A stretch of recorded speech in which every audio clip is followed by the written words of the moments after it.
Well, good morning, everybody. Welcome to another day of Almost Daily Meditations. Uh, so, I was thinking today's election day, so that means people are going to be voting for all kinds of candidates and constitutional amendments if you're in Kansas, different things in Missouri, or wherever you might be watching these videos. And so, there's going to be winners and losers today because that's part of how our election system works. Um, and so it'll be interesting just as the day unfolds.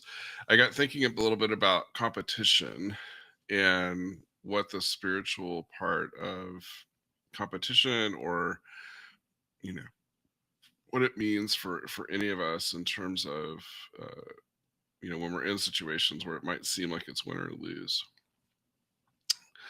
But there's another piece to this. I've known a lot of athletes. Obviously, Riley is an athlete.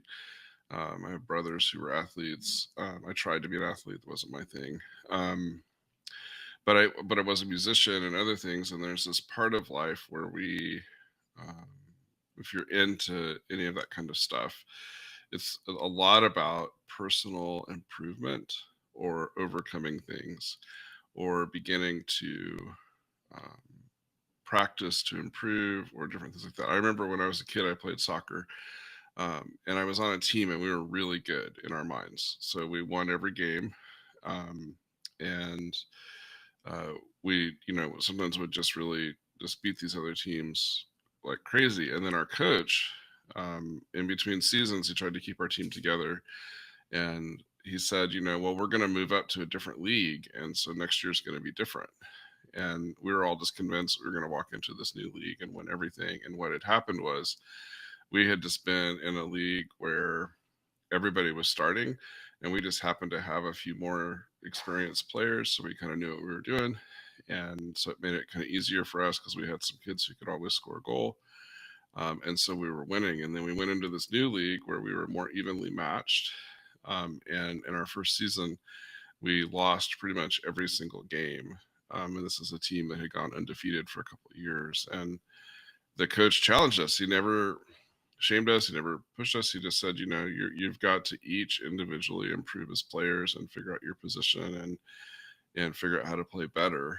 Um, and then you have to work on what it is to be a team. And then so we kept trying, kept working, and then finally by the second season in the new league, we got better, and we weren't undefeated, but we only lost twice that season. And um, it was a great life lesson. It was great on the coach's part to challenge the kids and to not give us that false sense of you know reality.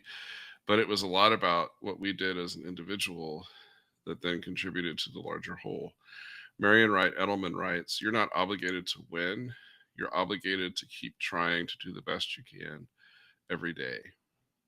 You're obligated to keep trying to do the best you can every day." Part of what I really remember learning in that time was just I was a defensive player, and so I had to be better at doing that. So it meant certain footwork. It meant learning how to see where the other player was going to go, so you could know where to stand to catch the ball, to kick the ball the other way.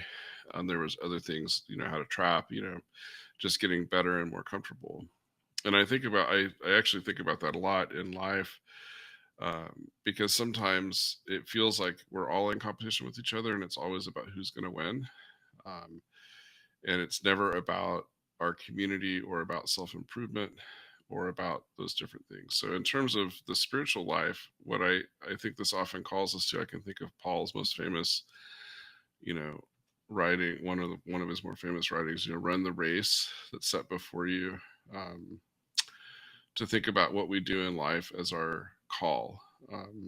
Some of you are gifted teachers, some are leaders, some are, uh, you know, community organizers, some are, uh, you're good at, all kinds of different things. And so, what is it that you are called to be? What are you called to do in life? And how can you best serve out your faith in the community around you and to do what you can to improve it, and also to make the change?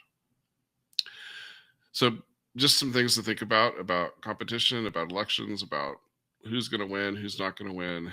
And tomorrow, we each have to get up and to do our best to keep trying every day. Have a great day. God bless, and we'll see you later.